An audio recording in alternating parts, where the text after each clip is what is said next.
कहानी हमें चिनियॉट के करीब एक छोटे से गांव से अहमद ने भेजी है। उनका कहना है कि एक सिंपल रोड ट्रिप ने उनकी जिंदगी हमेशा के लिए बदल दी। एक सुनसान शॉर्टकट, एक मदद मांगती औरत और एक ऐसा सवाल जो आज तक उनके जहन में गूंजता है, क्या तुम लोग जिंदा हो? कहते हैं उस रात के बाद रियर व्यू मिरर उनका सबसे बड़ा डर बन गया, क्योंकि जो चीज़ उन्होंने देखी वो मंजिल तक पहुंचकर भी गायब नहीं हुई थी। हमेशा से मुझे पहाड़ों की ठंडी हवा और घने जंगलों की हरियाली अपनी ओर खींचती रही थी। इस बार भी हमने गर्मियों की छुट्टियां चिनाब के किनारे बसे एक छोटे से पहाड़ी गांव में बिताने का फैसला किया था, जहां से चिनाब का नीला पानी और सामने दूर तक फैले चिनियॉट के जंगल का नज़ारा मन मोह लेता था। मेरी बीवी आयशा बच्चों के लिए हमेशा कुछ नया करने की तलाश में रहती थी। हमारे दोनों बच्चे 7 साल का अली और 5 साल की फातिमा अपनी छोटी सी दुनिया में मस्त रहते थे। अली को नई जगहों पर जाकर पत्थर इकट्ठा करने का शौक था और फातिमा को हर नई चीज पर सवाल पूछना पसंद था। पापा, हम कब पहुंचेंगे? अली ने चौथी बार पूछा। उसकी आवाज में बेसब्री और हल्की चिड़चिड़ाहट थी।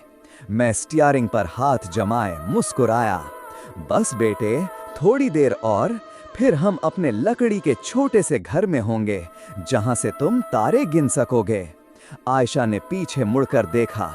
उसके चेहरे पर हल्की थकान थी, लेकिन बच्चों की खुशी देखकर वो भी मुस्कुरा रही थी। देखो अली, फातिमा, वाह देखो कितनी प्यारी भेड़ें चर रही हैं। उसने खिड़की की तरफ इशारा किया। बच्चे फौरन उस तरफ मुड़ गए। उनकी छोटी उंगलियां शीशे पर जा लगीं। उनकी मासूमियत और उत्सुकता देखकर मेरा दिल भर आया। ये खुशी, ये सुकून, इन्हीं पलों के लिए तो हम इतनी मेहनत करते हैं। सूरज ढल रहा था। नारंगी रंग की किरणें क्षितिज पर फैल रही थी। आसमान को एक अजीब सी खूबसूरती दे रही थी, लेकिन इसके साथ ही जंगल की परछाइयां लंबी होती जा रही थी और हवा में एक हल्की ठंडक घुलने लगी थी। हम चिनाब के किनारे से गुजर रहे थे। सड़क कहीं कहीं कच्ची हो जाती थी और हमारी गाड़ी हिचकोले खाती थी। अहमद, क्या हमें इतना वक्त लग गया? आयशा ने अपनी घड़ी देखी। मुझे लगा था हम शाम तक पहुंच जाएंगे। उसकी आवाज़ में हल्की चिंता थी। मैंने सड़क पर नज़रें गड़ाए रखीं। लगता है हमने थोड़ा ज़्यादा ही वक्त ले लिया। बच्चों को भी भूख लगी होगी। मैं जानता था कि आयशा की चिंता जायज़ थी। रात में पहाड़ी रास्तों पर गाड़ी चलाना हमेशा एक चुनौती होती है, खासकर बच्चों के साथ। पापा, मुझे भूख लगी है। फातिमा ने अपनी छोटी सी मुट्ठी मेरी सीट पर मारी। देखो, मैंने सोचा था कि हम इस बार एक नया रास्ता लेंगे, मैंने कहा, अपनी बात को सही ठहराने की कोशिश कर रहा था। ये रास्ता सीधा जंगल के बीच से निकलता है और गूगल मैप्स के मुताबिक ये हमें कम से कम 1 घंटा बचाएगा। आयशा की भौहें सिकुड़ गईं। जंगल के बीच से रात में? अहमद, क्या तुम पागल हो गए हो? हमें नहीं पता वो रास्ता कैसा है। अरे कुछ नहीं होगा, ये सिर्फ एक शॉर्टकट है। मैंने उसे तसल्ली देने की कोशिश की, हालांकि मेरे अंदर भी एक हल्की सी हिचकिचाहट थी, लेकिन थकन और वक्त बचाने की जिद ने मुझे आगे बढ़ने पर मजबूर कर दिया। वैसे भी अब हम लगभग वहां पहुंच ही गए हैं। वापस मुड़ने में और ज़्यादा वक्त लगेगा। मैंने स्टीयरिंग मोड़ दिया और हमारी गाड़ी एक पतले कच्ची सड़क पर उतर गई। सड़क के दोनों ओर घने पेड़ थे, जिनकी शाखें ऊपर हवा में एक दूसरे से गुंथी हुई थी, जैसे कोई विशालकाय जाल बुन रही हों। सूरज की आखिरी किरणें भी अब उन पत्तों को भेद नहीं पा रही थी और जंगल के अंदरूनी हिस्से में अंधेरा तेजी से गहरा रहा था। हवा में पत्तों की सड़ी हुई गंध और मिट्टी की नमी का एहसास था। गाड़ी की हेडलाइट्स ने आगे के रास्ते को रोशन किया, लेकिन रोशनी भी जंगल के घने साए में कहीं खो जाती थी। रेडियो पर बज रहा गाना भी अचानक कर्कश आवाज में बदल गया, जैसे कोई सिग्नल खो गया हो। देखो, रेडियो भी परेशान हो गया। अली ने हंसते हुए कहा। आयशा ने रेडियो बंद कर दिया। शायद सिग्नल नहीं है, वैसे भी ये डरावना लग रहा है। उसकी आवाज़ में एक अनकहा डर था। जंगल और ज़्यादा घना होता गया। पेड़ों की परछाइयाँ सड़क पर नाचती थीं, कभी किसी भूत की तरह दिखती, कभी किसी जानवर की तरह। हवा में एक अजीब सी खामोशी छा गई थी। सिर्फ गाड़ी के इंजन की आवाज़ और टायर्स के पत्थरों पर रगड़ने की आवाज़ सुनाई दे रही थी। मुझे लगा जैसे जंगल सांस ले रहा हो और हम उसकी सांस की गहराई में उतरते जा रहे हों। अचानक हेडलाइट्स की रोशनी में एक आकृति दिखी। सड़क के किनारे अकेली खड़ी एक औरत। उसके बाल बिखरे हुए थे और उसने एक पुरानी मैली सी शॉल ओढ़ रखी थी। वो अपना हाथ हिलाकर हमें रुकने का इशारा कर रही थी। आयशा ने मेरी बांह पकड़ ली। अहमद, देखो कौन है ये? उसकी आवाज़ में घबराहट थी। मैंने गाड़ी धीमी कर दी। शायद कोई मदद मांग रहा है, लेकिन इस सुनसान जगह पर आयशा की आवाज़ कांप रही थी। ये ठीक नहीं लग रहा है। कोई मुसीबत में होगा, मैंने कहा। मेरी इंसानियत जाग उठी थी। इस घने जंगल में रात के अंधेरे में एक अकेली औरत, मैं उसे कैसे छोड़ सकता था? तुम लोग गाड़ी में ही बैठो। मैंने गाड़ी रोकी और खिड़की नीचे की। औरत हमारी तरफ बढ़ी। उसके चेहरे पर थकान और मायूसी साफ दिख रही थी। उसकी आंखें गहरी थीं, जैसे उनमें सदियों का इंतजार भरा हो। भाई साहब, बहुत देर से यहाँ फंसी हुई हूँ, कोई गाड़ी नहीं रुकी। उसकी आवाज़ धीमी और कांपती हुई थी। क्या मुझे थोड़ी दूर तक लिफ्ट मिल सकती है? उसकी हालत देखकर मुझे तरस आ गया। हाँ हाँ ज़रूर, आ जाओ, बैठ जाओ। मैंने पीछे की सीट की तरफ इशारा किया। आयशा ने मुझे घूर कर देखा। उसकी आंखों में मैंने कहा था का भाव था, लेकिन वो कुछ बोली नहीं। बच्चों ने भी उत्सुकता से उस औरत को देखा। औरत ने दरवाज़ा खोला और अंदर बैठ गई। जैसे ही उसने दरवाज़ा बंद किया, गाड़ी के अंदर का माहौल अचानक बदल गया। एक अजीब सी ठंडक पूरे कैबिन में फैल गई, इतनी कि मेरी रीढ़ की हड्डी में सिहरन दौड़ गई। मैंने देखा फातिमा ने अपनी माँ की गोद में अपना सर छुपा लिया था। अली भी शांत हो गया था, उसकी आंखें बड़ी हो गई थीं। रेडियो, जो पहले ही बंद था, अचानक फिर से बजने लगा, लेकिन इस बार कोई गाना नहीं था, सिर्फ कर्कश आवाज़ें, जैसे कोई चैनल बिना ट्यून किए चल रहा हो। और फिर एक धीमी, भयानक सी फुसफुसाहट। मैंने फौरन हाथ बढ़ाकर उसे बंद कर दिया। माफ़ करना, मैंने कहा, सिग्नल की दिक्कत है। औरत कुछ नहीं बोली। उसकी नज़रें सीधी आगे सड़क पर टिकी हुई थीं। उसकी सांसें भी सुनाई नहीं दे रही थीं। मेरी हेडलाइट्स अचानक टिमटिमाने लगीं, जैसे कोई बल्ब कमज़ोर पड़ गया हो। फिर एक पल के लिए पूरी तरह बुझ गईं और हम घने अंधेरे में डूब गए। मेरे दिल की धड़कन बढ़ गई। अहमद, आयशा चीखी। उसके हाथ मेरे हाथ पर कस गए। ये क्या हो रहा है? मैंने फौरन हेडलाइट्स का स्विच चेक किया। वे फिर से जल उठीं, लेकिन रोशनी पहले से कमज़ोर लग रही थी। मुझे लगा जैसे कोई अदृश्य शक्ति गाड़ी को अपनी गिरफ्त में ले रही हो।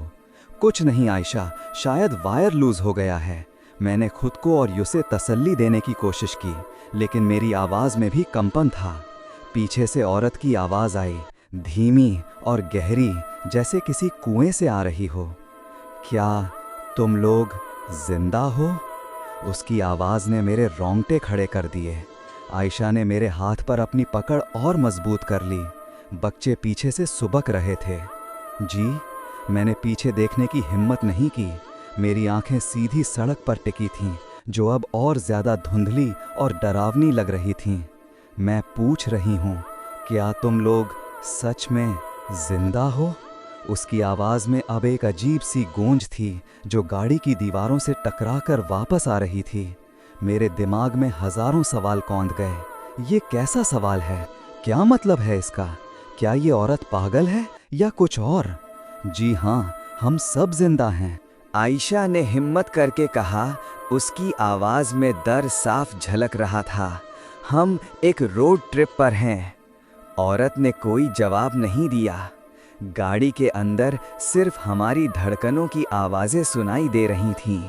हवा में सड़ी हुई पत्तियों की गंध और ज्यादा तेज हो गई थी, जैसे कोई पुरानी कब्र खुल गई हो। मुझे लगा जैसे गाड़ी के अंदर की हवा भी भारी हो गई थी, सांस लेना मुश्किल हो रहा था। मैंने तेजी से गाड़ी चलाई, इस सुनसान रास्ते से जल्द बाहर निकलना चाहता था। मेरी नज़रें बार बार रियर व्यू मिरर में जा रही थीं, लेकिन मुझे सिर्फ अंधेरा दिख रहा था और उस औरत का धुंधला साया।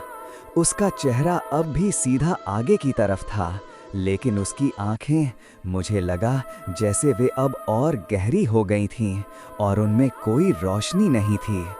हम कहाँ जा रहे हैं? फातिमा ने अपनी माँ की गोद से पूछा। उसकी आवाज़ में मासूमियत थी, लेकिन डर भी साफ था। हम अपने घर जा रहे हैं बेटा, आयशा ने उसे कसकर गले लगाते हुए कहा। औरत फिर बोली। उसकी आवाज़ अब और ज़्यादा ठंडी और दूर की लग रही थी। घर? कौन सा घर? मेरी हिम्मत जवाब दे रही थी। मैंने गाड़ी की स्पीड और बढ़ा दी। सड़क के गड्ढे अब और भी ज़्यादा महसूस हो रहे थे, जैसे गाड़ी किसी दलदल में फंसी हो। इंजन की आवाज़ भी अजीब सी लग रही थी, जैसे वो भी घबरा गया हो। हम बस अपने गांव पहुंचने वाले हैं, मैंने कहा। मेरी आवाज़ में आत्मविश्वास की कमी थी। गांव? कहाँ है तुम्हारा गांव? औरत ने पूछा। उसकी आवाज़ अब किसी फुसफुसाहट से ज़्यादा नहीं थी, लेकिन वो मेरे कानों में सीधे गूंज रही थी। मुझे लगा जैसे वो मेरे मन की बात पढ़ रही हो। मुझे लगा जैसे वो जानती है कि मैं कहाँ जा रहा हूँ और वो मेरे साथ कहाँ तक जाएगी। मेरे हाथ स्टीयरिंग पर पसीने से भीग गए थे। आखिरकार एक मोड़ आया। जैसे ही मैंने मोड़ काटा, मैंने देखा कि दूर पेड़ों के बीच से कुछ रोशनी टिमटिमा रही थी। वाह, हमारा गांव था। मेरे दिल को थोड़ी राहत मिली। देखो आयशा, वाह रहा हमारा गांव, मैंने खुशी से कहा। मेरी आवाज़ में जान आ गई थी। आयशा ने भी देखा। उसकी आंखों में उम्मीद की चमक थी। बच्चे भी उत्साहित हो गए। मैंने गाड़ी की स्पीड धीमी की। गांव की पहली झोपड़ियों के पास पहुंचते ही मैंने देखा कि औरत पीछे की सीट पर नहीं थी। मेरा दिल एक पल के लिए रुक गया। वो कहाँ गई? आयशा ने भी देखा। उसकी आंखें बड़ी हो गईं। मैंने गाड़ी फौरन रोक दी। मैंने पीछे मुड़कर देखा। सीट खाली थी, दरवाज़ा बंद था, जैसे वो कभी गाड़ी में थी ही नहीं। ये कैसे हो सकता है? मैंने खुद से पूछा। मेरी सांसें तेज हो गईं। आमद, मैं कह रही थी कुछ ठीक नहीं है। आयशा ने मेरा हाथ पकड़ा। उसके चेहरे पर सफ़ेदी छा गई थी। मैंने रियर व्यू मिरर में देखा। धुंधला साया, हाँ, वो अब भी दिख रहा था। पीछे की सीट पर जहाँ वो बैठी थी, एक धुंधला पारदर्शी साया, जैसे कोई परछाई हो, लेकिन वो हिल रही थी। उसकी आंखें, मुझे लगा जैसे वे मुझे घूर रही थी। मेरे रोंगटे खड़े हो गए। मैंने फौरन गाड़ी स्टार्ट की और तेज़ी से गांव की तरफ बढ़ा। मैं चाहता था कि जल्द से जल्द किसी इंसान को देखूं, किसी रोशनी को देखूं, इस भयानक अनुभव से बाहर निकलूं। हम गांव के बीचों बीच एक खुली जगह पर रुके, जहां कुछ लोग आग ताप रहे थे। मैंने गाड़ी से उतरते ही दौड़कर उनके पास गया। भाई साहब, भाई साहब! मेरी आवाज़ में घबराहट थी। एक बूढ़ा आदमी, जिसकी दाढ़ी सफ़ेद थी और आंखों में अनुभव की गहराई थी, मेरी तरफ मुड़ा। क्या हुआ बेटा, क्यों घबराए हुए हो? हम जंगल से आ रहे थे। मैंने सांस लेने की कोशिश की। हमें एक औरत मिली, सड़क पर अकेली। हमने उसे लिफ्ट दी और फिर वो गायब हो गई। बूढ़े आदमी और उसके साथी एक दूसरे को देखने लगे। उनकी आंखों में एक अजीब सी समझदारी थी। कैसी दिखती थी वो औरत? एक और आदमी ने पूछा। मैंने उसका हुलिया बताया। बाल बिखरे हुए, पुरानी शॉल, उसकी आंखें। बूढ़े आदमी ने एक लंबी सांस ली। बेटा, तुम चलावा से मिले हो। चलावा? आयशा ने पूछा, जो बच्चों के साथ गाड़ी से उतरकर हमारे पास आ गई थी। उसके चेहरे पर अभी भी डर था।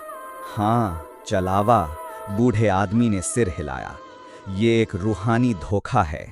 चिनाब के जंगलों में अक्सर भटकते मुसाफिरों को दिखती है। वो किसी मजबूर अकेली औरत की शक्ल में सामने आती है, मदद मांगती है, और जो उसे गाड़ी में बैठाता है उसे अपने जाल में फंसा लेती है। जाल में फंसा लेती है? मैंने पूछा। मेरे पूरे शरीर में सिहरन दौड़ गई। हाँ, बूढ़े आदमी ने कहा, वो सिर्फ उनके साथ चलती है, उन्हें भटकाती है और फिर उन्हें ऐसी जगह छोड़ देती है जहां से वे कभी वापस नहीं आ पाते। कुछ तो पागल हो जाते हैं, कुछ अपनी जान गंवा देते हैं। वो उनकी रूह को अपने साथ ले जाती है। आयशा ने बच्चों को और कसकर गले लगा लिया। फातिमा रोने लगी। लेकिन वो हमसे पूछ रही थी, क्या तुम लोग जिंदा हो? मैंने कहा। बूढ़े आदमी ने सिर हिलाया। हाँ, ये उसकी चाल है। वो जानना चाहती है कि तुम कितने मजबूत हो, कितने कमजोर। वो तुम्हारी रूह की ताकत को परखती है। तो हम बच गए? मैंने पूछा। मेरी आवाज में उम्मीद की एक किरण थी। तुम खुशकिस्मत हो कि तुम गांव पहुंच गए, बूढ़े आदमी ने कहा। अक्सर वो लोगों को गांव तक पहुंचने ही नहीं देती। उसने अपनी जेब से एक छोटा सा तावीज निकाला। ये लो, इसे अपनी गाड़ी में लगा लो। ये तुम्हें और तुम्हारे परिवार को ऐसी बुरी शक्तियों से बचाएगा। मैंने तावीज ले लिया। मेरे हाथ कांप रहे थे। बहुत बहुत शुक्रिया बाबा। अपनी गाड़ी की जांच करा लेना, एक और गांव वाले ने कहा। जब चलावा गाड़ी में बैठती है तो वो उसकी आत्मा को भी परेशान कर देती है। हम रात भर गांव वालों के साथ रहे। उन्होंने हमें अपने घर में पनाह दी, हमें खाना खिलाया और हमें चलावा के और किस्से सुनाए। हर कहानी सुनकर मेरी और आयशा की रूह कांप जाती थी। बच्चों ने भी डर के मारे हमारे साथ ही सोने का फैसला किया। अगले दिन सुबह सूरज की रोशनी में मुझे थोड़ी हिम्मत मिली। मैंने अपनी गाड़ी की जांच की। रेडियो ठीक था, हेडलाइट्स भी ठीक जल रही थी, लेकिन गाड़ी के अंदर एक अजीब सी महक अब भी मौजूद थी, जैसे किसी पुरानी चीज की या किसी ऐसी चीज की जिसे मैं पहचान नहीं पा रहा था। जब मैंने रियर व्यू मिरर में देखा तो वो धुंधला साया अब नहीं था, लेकिन उसकी जगह मुझे अपनी आंखों में एक अजीब सी चमक दिखी, जैसे कोई डर अब मेरी आंखों में बस गया हो। हमने गांव वालों का शुक्रिया अदा किया और अपनी यात्रा जारी रखने का फैसला किया, लेकिन इस बार हमने कोई शॉर्टकट नहीं लिया। हमने मुख्य सड़क का ही इस्तेमाल किया और हर पल हम सतर्क रहे। जब हम अपने मंजिल पर पहुंचे तो मैंने सबसे पहले गाड़ी की सर्विसिंग कराई। मैकेनिक को कुछ भी असामान्य नहीं मिला, लेकिन मुझे पता था कि कुछ तो बदल गया था। वो रात, वो औरत, वो सवाल, क्या तुम लोग जिंदा हो, ये सब मेरे दिमाग में हमेशा के लिए बस गया था। अब जब भी मैं गाड़ी चलाता हूँ, खासकर रात में, मेरी नजरें बार बार रियर व्यू मिरर में जाती हैं। मुझे पता है कि चलावा एक मिथ हो सकती है, एक कहानी हो सकती है, लेकिन मेरे लिए वो एक सच्चाई थी, एक डरावनी सच्चाई जिसने मुझे सिखाया कि कुछ रास्ते ऐसे होते हैं जहां इंसानियत का जज्बा भी भारी पड़ सकता है, और कुछ सवाल ऐसे होते हैं जिनका जवाब देना मुश्किल होता है, क्योंकि वे हमें अपनी ही जिंदगी के बारे में सोचने पर मजबूर कर देते हैं।